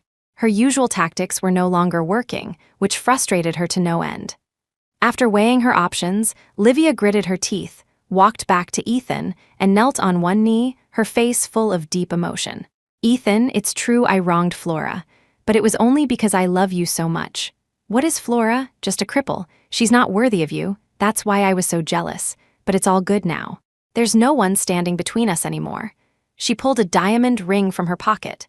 "Ethan," she said excitedly, "since you're too shy, I'll be the one to propose. Marry me. I promise I'll be good to you and Jasmine." Ethan laughed. Hearing Livia's confession, he felt like a complete fool. He had lost the woman who loved him most for the sake of this selfish woman. What had he been doing this past year? Ethan took a stack of documents from his bag and threw them in Livia's face. "You ran up a huge debt trading futures abroad and fled back here to get me to pay it off," he said coldly. "Livia, I've already investigated you. I've been giving you the cold shoulder because I didn't want to make things ugly. But when I think of all the pain Flora suffered, I feel it's not fair to just let you off the hook. Why should Flora be the one who gets hurt, and not you?" The more he spoke, the more agitated he became. He slapped her, sending her sprawling to the floor. Livia panicked. She looked at Ethan with her soulful eyes, tears streaming down her face. "Did Flora tell you something? She's just trying to frame me to get revenge." "Ethan, my love for you is as clear as day. If you can't let go of Flora, I'll just leave. I'll never appear before you again." She tried to play the victim again, hoping to pin the blame on me. But Ethan, having returned from the coastal town, was now clear-headed. Without the filter of his first love, Livia seemed utterly repulsive. He had been blind, letting himself be deceived by her and hurting me time and time again. Ethan looked down at Livia. "You'll find out soon enough if it's a misunderstanding," he said softly. "Stop your acting. Go talk to your creditors." Livia trembled, staring at Ethan in disbelief. Ignoring her pleas, Ethan had her dragged out. Livia was thrown into a car and driven to a warehouse in the suburbs. The sound of cold water dripping echoed around her. Livia scrambled to her feet and tried to escape, but her path was blocked. When she saw who it was, she trembled with fear. "Miss Vaughn, where's the money?" Livia recognized them as her creditors. Remembering their brutal debt collection methods, she dropped to her knees. Chapter 17, the men waiting in the warehouse were goons for a loan shark. Livia, knowing what they were capable of, didn't hesitate to kneel. "Please," she begged, Just give me a little more time. I'll get the money as soon as I can." The two goons acted as if they hadn't heard her. One of them swung a club, and a sharp crack echoed through the room as it connected with Livia's leg, followed by a piercing scream. "You're allergic to fava beans, right?" One of the goons grabbed Livia by the collar, his savage eyes boring into hers. He grinned, revealing 2 rows of yellow teeth. Livia had a terrifying premonition of what was about to happen, her face filled with horror. The other goon forced a handful of fava beans into her mouth, ignoring her struggles as the allergic reaction took hold. Huge blisters formed in Livia's throat, and red hives covered her body. She lay on the ground, trembling uncontrollably. It was anaphylactic shock. But no matter how much Livia begged, the two goons sat by and did nothing. Only when she was on the verge of suffocating did they reluctantly give her some allergy medication, saving her life by a thread. This time, Livia truly wanted to go to the hospital. She knew if she didn't, she might actually die. But the goons were not so kind. They continued to feed her fava beans. In the dark warehouse, Livia's cries for help went unanswered. She endured round after round of torture, the pain beyond words. She was finally experiencing the agony I had felt, left to die at home. This was all Ethan's doing. Ever since he had overheard Livia manipulating our daughter, his suspicions had been aroused. He began to investigate her, and discovered not only that she had forged medical records, but also that she had used our daughter to hurt me. What chilled him to the bone was that Livia was deeply in debt and had approached him with the sole purpose of taking over his company. When the Crawford family had gone bankrupt, Livia, seeing no profit to be made, had immediately dumped him for someone with better prospects. The reason Livia had left him back then had nothing to do with his family's disapproval. It was because another boy had offered her a better deal to go abroad. The reason Ethan hadn't acted sooner was not just to gather evidence, but also because he had been hoping I would come home. But it was too late. Ethan sat in the living room, watching the video of Livia's torture on his phone, his face expressionless. He didn't see Livia's pain. He saw me, lying on the floor in despair, waiting to die. He had paid a high price to restore the villa's security footage, and every time he watched it, the pain was unbearable. The 2 bloody streaks on the floor where I had dragged myself to the storage closet, he couldn't imagine what must have been going through my mind then. But it must have been absolute despair. Ethan couldn't believe that his own selfish desires had caused me so much suffering. He was less than human. So Ethan wanted Livia to experience the same pain I had. But the video brought him no comfort, only a deeper, more profound regret. The more Livia screamed, the more Ethan understood how disappointed I must have been. Sitting alone in the living room, an endless wave of agony washed over him. Ethan gripped his hair, buried his head in his knees, and let out a pained sob. What was the point of getting revenge on Livia? It wouldn't bring Flora back. Ethan felt a desperate urge to do something, but the memory of the look in my eyes when I saw him and our daughter a look of pure hatred, as if we were enemies, stopped him. The cool, aloof facade he had maintained in the small town now completely shattered. He could hear his daughter's cries from the storage closet. Ethan went to the door but didn't open it. "You've only been in there for half a day and you can't stand it," he said coldly. "When you and Livia were framing your mother, did you ever think about how she felt? You still don't think you've done anything wrong. You can come out when you've reflected on your actions." Ethan ordered the maid not to let Jasmine out without his permission. He understood now that under Livia's influence, his daughter had turned into a bad seed. If he didn't correct her now, Flora would never come home. For some reason, Ethan's thoughts drifted back to the little girl he had seen in the yard in the coastal town, the one standing next to Flora under the setting sun. The 2 of them, one large and one small, looked more like a mother and daughter. Flora had already found a replacement for Jasmine. If someone replaced him too, then winning her back would be an impossible dream. While Ethan was strictly disciplining his daughter, back in the coastal town, I agreed to meet with the male client. I wanted to give Penny a home. Chapter 18, at the Seaside Cafe, the moment I saw the client's profile through the window, I knew my plan was doomed. The man sitting by the window had a cool, elegant demeanor and a refined posture. He lacked the typical shrewdness of a businessman. Instead, he exuded a rich artistic aura. In the dappled sunlight, I looked down at my own broken leg and quickly suppressed my unworthy thoughts before approaching his table. Leo Vance looked up and studied me. Our eyes met, and we both observed each other. In truth, Leo had been quietly watching me since I walked into the cafe. He was curious to see what kind of designer could create such a beautiful work as the sea. Leo held the concept of the sea in high regard, which was why he had tried to meet me several times, only to be refused. He had assumed the artist would be an older, more experienced person, as he couldn't imagine anyone else capturing such a rich tapestry of life in their work. He was surprised to find that the artist was a woman of his own age. Leo saw in my calm eyes a hidden love and anticipation for life. The moment I appeared, I seemed to be cloaked in a mysterious aura. After some conversation, I discovered that Leo was not only handsome, but also had his own unique insights into design. When we talked about the creation of the sea, I spoke animatedly.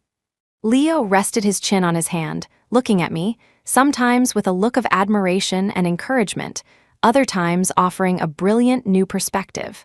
Before we knew it, the afternoon had arrived. I glanced at the time, quickly stood up, and bid him farewell. Leo assumed I had something important to do and offered to give me a ride. When the car stopped in front of a kindergarten and Leo saw a little girl run into my arms, he finally understood why I had been in such a hurry. I had to pick up my child. Leo had always thought that designers were solitary figures, detached from the mundane world. Who would have known that the renowned creator of the sea was actually a doting mother? A flicker of regret passed through his mind. Flora was already married. What a shame. But as soon as the thought arose, Leo's heart began to beat faster. Why would he, upon first meeting me, feel a sense of regret? Leo suppressed his inner turmoil and got out of the car to greet us. After the introductions, Penny looked at Leo curiously and suddenly said, "Mommy, is this the new daddy you found for me?" I was mortified, wishing the ground would swallow me whole. Leo, however, was perfectly composed. He bent down, greeted her warmly, and then picked Penny up and carried her to the car. I followed behind, my head bowed, watching the two figures in front of me and indulging in an unrealistic fantasy.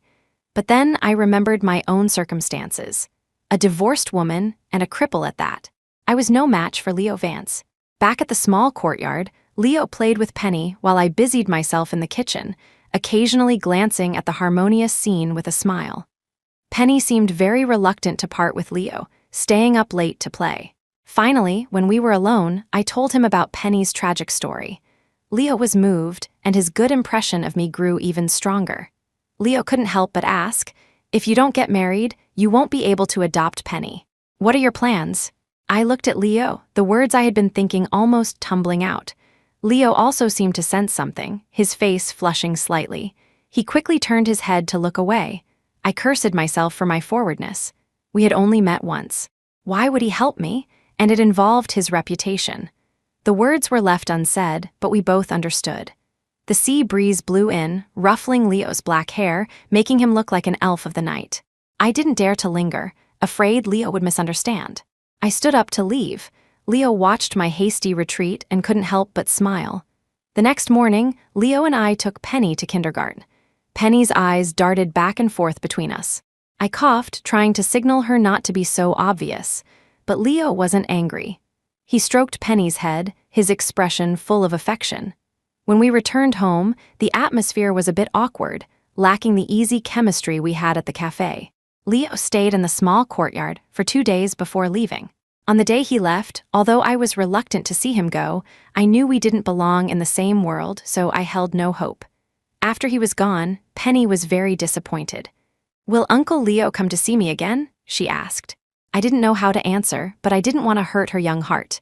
"He will," I said, forcing a conviction I didn't feel. "Maybe tomorrow or maybe never again." Life returned to its peaceful rhythm. With less than half a month left before the adoption deadline, I had to find someone to marry quickly, or Penny would be sent to an orphanage. This was something I could not accept. I continued to go on blind dates, but as soon as they saw I was a cripple with a child in tow, they considered even meeting me a waste of time. One day, as usual, I was taking Penny to school. I had just opened the door when I saw Ethan and Jasmine. Chapter 19, when Ethan and Jasmine came to the coastal town again, a month had passed since their last visit, and their demeanor had changed drastically. But they were still met with my coldness and disgust. Ethan maintained his cool, arrogant exterior, but the hope in his deep eyes softened his aura, making him less aggressive. Jasmine shrank back and called out in a small, clear voice, "Mommy." I sneered and turned to close the door. Ethan quickly put his hand out to stop me, pleading cautiously, "Flora, can we talk?" Seeing no reaction from me, he added, "Just for a moment." I had developed a strong aversion to them and didn't want to see them at all. Last year's torment had finally taught me to love myself. No matter what Ethan said, I would never go back. Only after leaving the two of them had I truly experienced what it meant to live. I checked the time, locked the door, and said indifferently, 2 minutes. I have to go pick someone up. Ethan glanced around the yard, his tone gentle. I was out of line last time. It was my fault. Actually, the environment here is very nice. You always have a way of making a place feel so warm and cozy. Flora, without you, the house has lost its warmth. It's so cold and empty. When I'm at home now, I don't feel any warmth at all. I sneered, my voice dripping with sarcasm. I'm sorry, but I have no interest in going back to be your slave. That's not it. Ethan shook his head desperately, his eyes turning red. Fearing I would misunderstand, he completely cast aside his pride. I never thought of you as a slave. I just didn't know how to cherish you, and that's why I hurt you again and again. Flora, after you left, I realized I can't live without you, and I've completely cut ties with Livia. We'll never see each other again. I've also been very strict with Jasmine, teaching her to be grateful. Flora, I was too slow. I didn't realize it before, but we're actually very good for each other. Ethan looked at me with hopeful eyes, pleading, Jasmine and I both need you. Come home. I promise I'll make it up to you. I looked at the man before me, at his cautious expression, which so closely resembled the pitiful boy he had been before his family's bankruptcy. My thoughts drifted back 10 years. We were at the same university, but from completely different worlds. I was just a girl from a small coastal town, while Ethan was the son of a wealthy family, a golden boy with a perfectly matched campus belle girlfriend, Livia Vaughn. It all started when he helped me once during freshman orientation. I fell for him at first sight, but I kept my love hidden throughout our school years. During our graduation season, I learned that the Crawford family had gone bankrupt. Ethan was abandoned by everyone and fell into a deep depression. At the time, I didn't think too much about it. I simply, without a second thought, turned down a 6-figure salary offer from a major company to stay by his side. It took 2 full years for him to recover. I asked for nothing in return. To help the Crawford family get back on its feet, I endured countless hardships. I drank myself into a bleeding stomach for a small contract. I was beat and had 3 ribs broken while helping Ethan hide from creditors. I had done so much for Ethan, even using all the savings my parents had left me to fill the financial gaps. For 2 whole years, I felt like I had lived half a lifetime. Finally, my efforts moved Ethan. Even though I knew Ethan didn't love me, I believed that with my sincere devotion, I could eventually melt his heart. Who would have thought that in 7 years of emotional entanglement and 5 years of marriage, I would so greatly overestimate my abilities? I was left covered in scars, twice nearly dying in that house. The source of all my pain was this vicious father and daughter in front of me. I didn't dare to dwell on the past, afraid that reopening the wounds would bring endless torment. I had thought that after the divorce, I could finally live the life I wanted. But why wouldn't Ethan let me go? I clenched my fists, leaning against the wall, a look of pain on my face. Ethan's expression changed. Flora, what's wrong? I shoved him away. Don't touch me, I snapped. Ethan's face instantly turned pale. He knew I hated him, but he never imagined I would be so repulsed that I couldn't even stand to breathe the same air. Go away, as I screamed. Ethan, flustered, retreated with our daughter several dozen meters away, watching me with worried eyes. I finally regained my composure, slumping to the ground as if all my strength had left me. The memory of the torment inflicted by Ethan and Jasmine flooded my mind, and a wave of pain washed over me. My eyes were bloodshot and terrifying. I took a deep breath. Do you see? I said in a hoarse voice. Just being near you makes me sick. Do you really think we can go back to the way things were? Ethan, if you have any conscience left, if you remember anything I did for the Crawford family, then please never appear in my world again. Because I'm afraid that if I remember the past, I won't be able to stop myself from hating you. Get out, Ethan shook his head. tears streaming down his face. He wanted to explain, but seeing the menacing expression on my face, the last shred of hope in his heart snapped like a taut string. I left. Watching my retreating figure, limping and broken under the setting sun, Ethan felt as if he were seeing my spirit, already shattered beyond recognition. Ethan could no longer hold it in. He covered his face and sobbed. He was so sorry. He wished he could give his own life to soothe my pain. But I wouldn't even give him a chance at redemption. In that moment, Ethan finally understood how hopeless I must have felt. The pain was etched into his very bones, dragging him down to hell. Chapter 20, Ethan didn't return to the city. He stayed in the small town, quietly watching my life from a distance. He could only stand in the shadows, looking at me from afar. Witnessing my intense rejection of him firsthand, Ethan was heartbroken, finally understanding the feeling of being better off dead. It was like being submerged in a dark abyss, unable to breathe, with light just out of reach. Ethan saw so many different sides of me, and his guilt grew even stronger. He saw that I had a beautiful smile.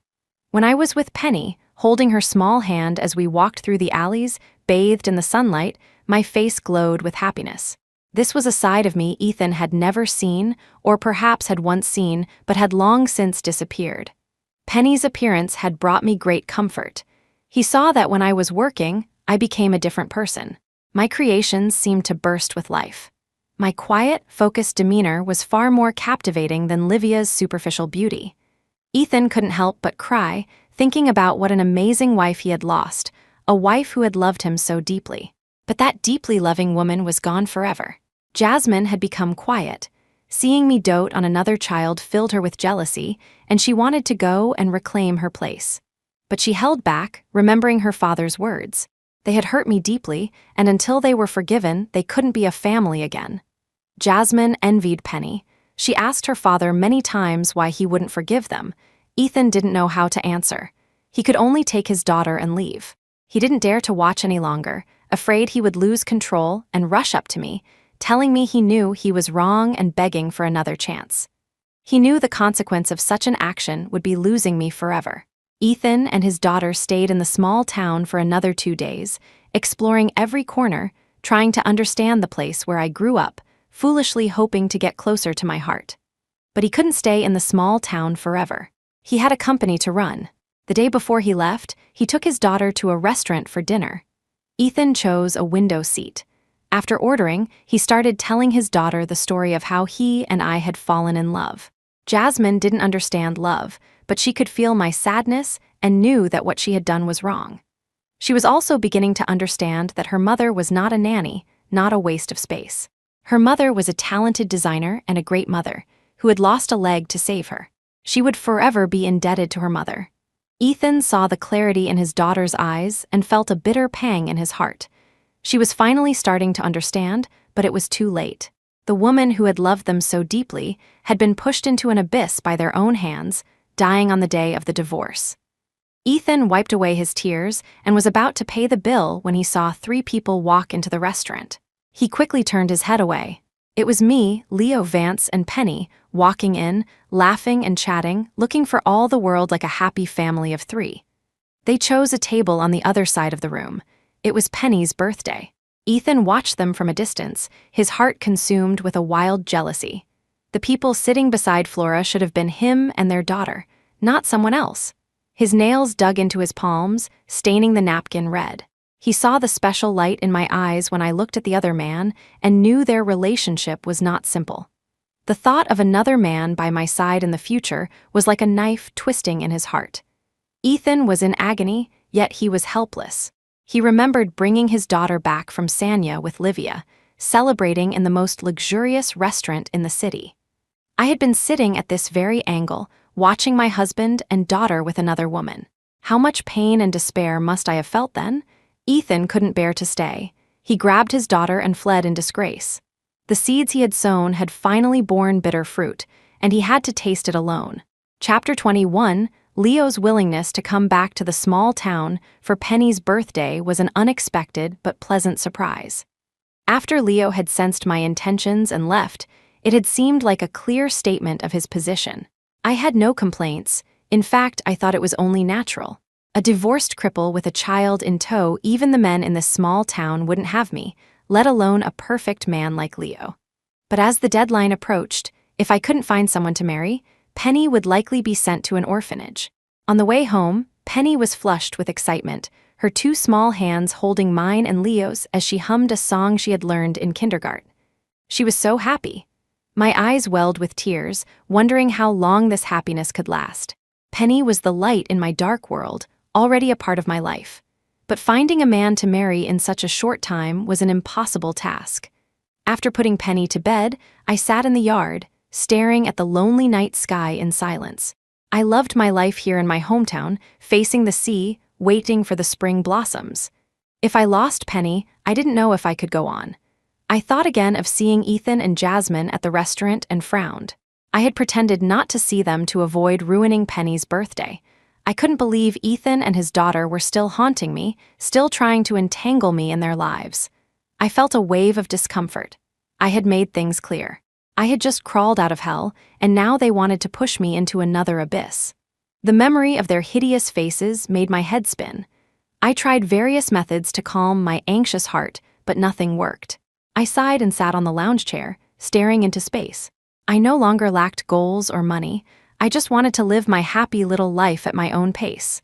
Leo appeared beside me, his gaze also turned to the night sky. "Penny is a good kid," he said. "Are you planning to give up her custody?" I gave a bitter smile and shook my head. What else can I do? A cripple like me, no one is willing to marry me. What if I am? Leo's voice was soft. At first, I didn't quite hear him. Then the words registered, and I shot up from my chair. "You. What did you say?" I stammered in disbelief. Leo turned to me and smiled. "I said I'm willing." I was overjoyed, so excited I couldn't form a coherent sentence. Leo added, "Don't get me wrong. I just don't want to see Penny go to an orphanage. I don't have any other intentions." I gave a wry smile. "Of course, with your qualifications, how could I have any other ideas?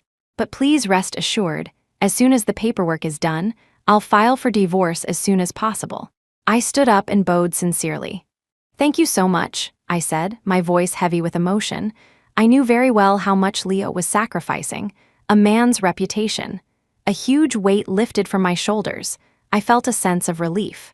I would finally be able to sleep well tonight. Watching me go back into the house, Leo's eyes grew hazy.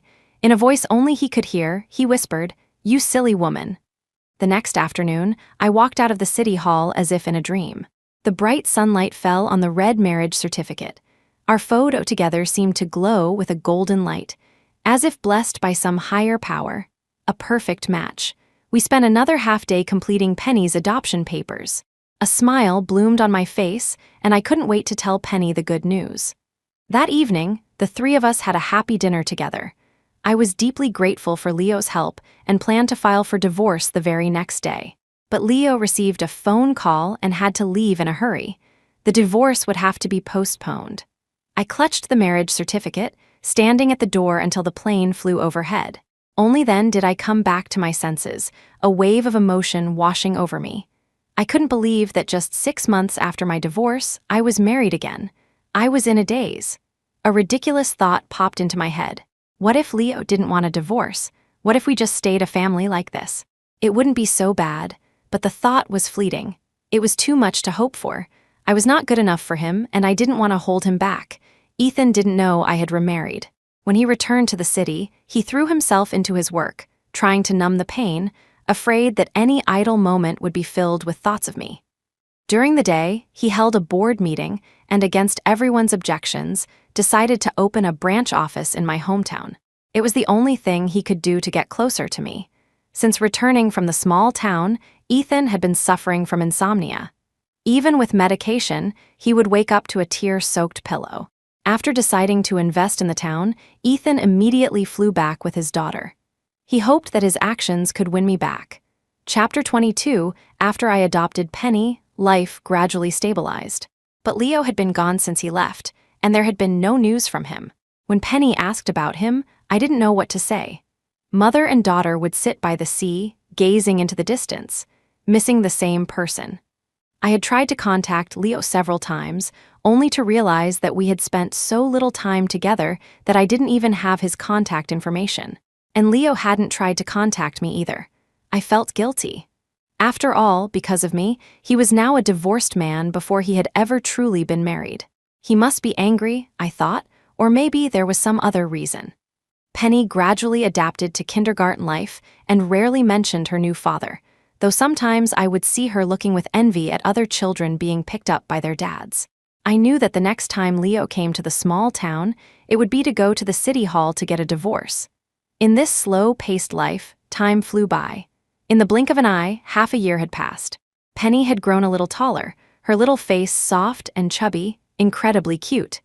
Everything was heading in a good direction. The only thing that bothered me was that Ethan and his daughter had moved to the small town, buying the 2-story house across the street. Fortunately, Ethan knew I despised him and never came over uninvited. Jasmine, on the other hand, had changed a lot. She understood that she had done many things wrong in the past. She would sheepishly come into the yard and quietly sit on a small stool to do her homework. I didn't stop her. She was my daughter, after all, so I let her come and go. I was surprised by Jasmine's transformation. It seemed Ethan's education over the past 6 months had paid off. At least she no longer looked down on everyone and didn't call me nanny or cripple anymore. Jasmine had tried to call me mommy a few times. When I didn't respond, she didn't dare to try again. After that, Ethan would drop her off at the yard every day and then go to work. Seeing that she was quiet and well-behaved, I couldn't help but feel a sense of melancholy. She was my daughter. No matter how much she had hurt me in the past, I couldn't completely ignore her. And so another month passed. In the yard, whenever Jasmine saw the deep motherly love I showed to another child, she was filled with envy. She longed to run up and hug me, but she remembered her father's words. Until she received my forgiveness, she couldn't do anything. One evening, I finished cooking and called Penny to dinner. Jasmine picked up her school bag to leave. This was how it always was. I never asked her to stay, so she would go back to the house across the street, sit by the window, and watch her mother love another child. She had cried and thrown tantrums, but eventually she had become silent.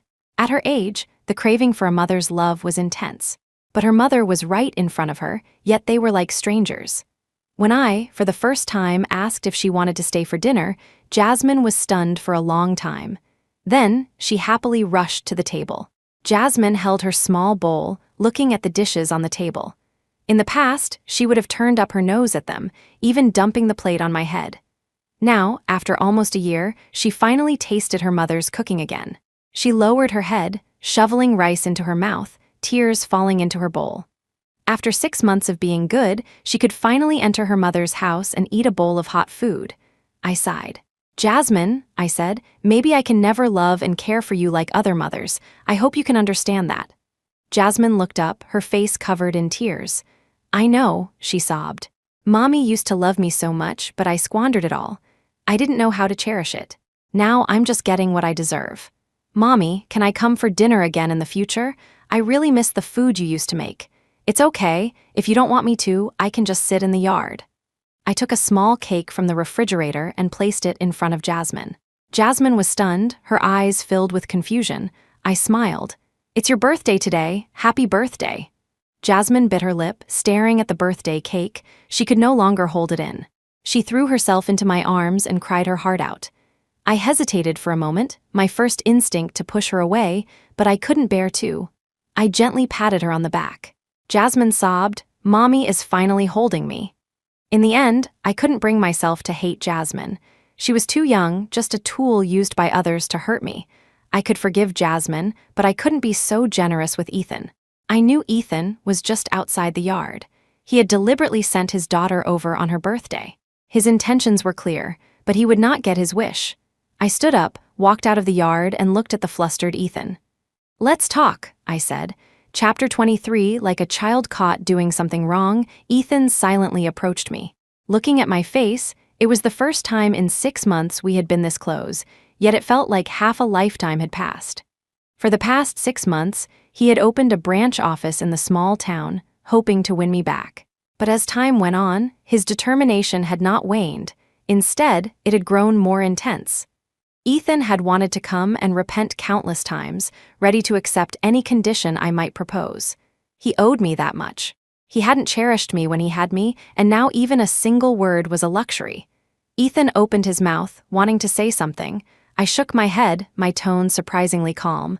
I don't resent you anymore. A jolt went through Ethan. Before he could rejoice, my next words plunged him into an abyss. To me now, you're no different from a stranger. I had once loved him so much, willing to give everything for him. But what I got in return was one betrayal after another, twice nearly dying in that villa. Finally, my heart had turned to ash, and I had left without a second thought. At first, I was filled with hatred for Ethan, unable to understand why he had trampled on my devotion. But later, back in the coastal town, living a peaceful life, my resentment for him gradually faded. I knew it was a form of self-torment, and it wasn't worth it, so I began to try to reconcile with myself. I've thought it through. I can't blame you for everything that happened in the past. It was my one-sided love for you, my moth to a flame devotion. You could have chosen not to respond or not to agree to marry me. It was all my own doing. The path I chose, I had to walk it, even if it meant being crushed to pieces. Fortunately, I'm free now. I've almost forgotten that unbearable past. Do you understand, Ethan? I don't love you anymore. Your waiting is meaningless. Give up, it's not worth it. Ethan said nothing, tears streaming down his face. This was the first time I had initiated a conversation with him, but every word he spoke plunged him deeper into despair. And yet, he couldn't refute any of it. He had to accept it. Ethan looked up at the sky, his mind flashing back to the happy times they had shared. He gave a bitter smile. Of course I know you don't love me anymore, because I've seen what you look like when you love me. But now, I love you. I can't just turn my feelings on and off. I think about you every single day. Just to be able to see you, I'm willing to endure any hardship. Flora, I finally understand how you felt when you loved me. It's a pain that drives you mad. But waiting for you has become a part of my life. I don't even expect you to come back. From now on, I'll wait and you live your life. You don't have to worry about me. Seeing Ethan's determined expression, I knew that with his personality, he wouldn't give up easily. But what could I do? Belated affection is cheaper than dirt. My heart had been torn to shreds by him. The only reason I could even face him was because of the healing presence of Penny. This was the limit of what I could do. I could find excuses for Jasmine, but Ethan was an adult. The primary cause of all my pain was not Jasmine, nor was it Livia. It was Ethan himself. Unfortunately, even now, Ethan didn't understand where he had truly gone wrong. After I finished speaking, I turned and went back into the yard, paying him no more mind. If Ethan still didn't wake up, I would leave this place, go somewhere he could never find me. Chapter 24, after that, Ethan kept his promise. He didn't come to bother me, choosing to wait in silence. Another month passed. I gradually got used to Ethan living across the street. Whenever he brought his daughter over, I would greet him with a smile, like a normal neighbor. Nothing more. My life was a balance of creating my art and caring for 2 children. Penny and Jasmine actually got along quite well. Jasmine had learned to be considerate, no longer the bossy, arrogant girl she used to be. She even knew how to take care of others. When she came to the yard, she was always cautious and well-behaved to a surprising degree. But I could never love her the way I loved Penny. Jasmine knew why, so she never asked for more. She just hoped I wouldn't send her away. Leo had been gone for over 6 months without a single message. Sometimes he would pop into my head. I thought that with time, I would gradually forget him. After all, we were not from the same world. I once believed that love could bridge the gap between our statuses, but after being so deeply hurt, I finally understood the wisdom of the old saying. A good marriage requires matching social standing. Leo was clearly from a wealthy family, probably no less than Ethan's family at its peak. Now, I no longer agonized over it. I just felt that with Leo's continued absence, the divorce would have to be postponed indefinitely, which was not a solution. One day, as usual, I put Penny to bed and then walked Jasmine back to her house across the street. This was the first time I had personally walked her home.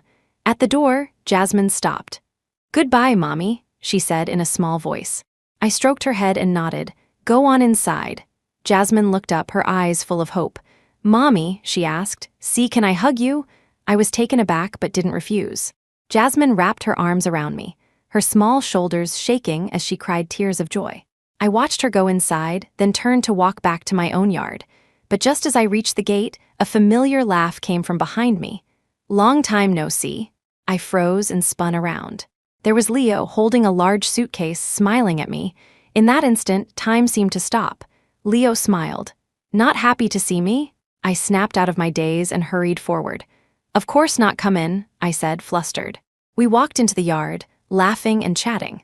In the two-story house across the street, Ethan stood by the window and slowly closed his eyes, letting the tears flow freely. Jasmine sighed. "Don't be sad, Daddy. You still have me." A bitter taste filled Ethan's mouth, and an endless wave of regret washed over him. But what could he do? Night fell. From his second-floor room, Ethan watched the two of us in the yard across the street, unable to tear his masochistic gaze away. The Flora he saw now had a smile on her face he would never see again, her eyes full of light. They looked so good together.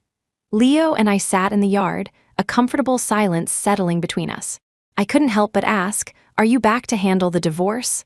Leo countered, "Are you that eager to divorce me?" I was stunned and quickly shook my head. "That's not what I mean.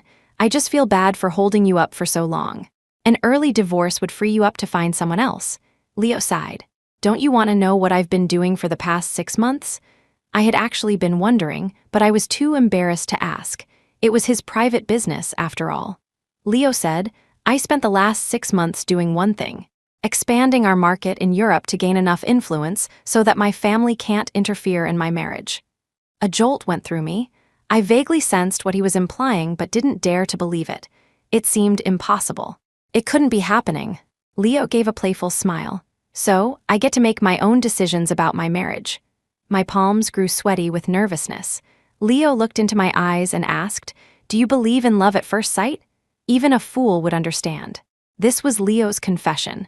I felt like I was in a dream. Leo walked up to me, held out his hand, and said earnestly, "Miss Hale, for the rest of our days, I'm in your care." My eyes welled with tears. The flame of love that I thought had long been extinguished now burned fiercely. The moonlight was like water, draping over us like silk.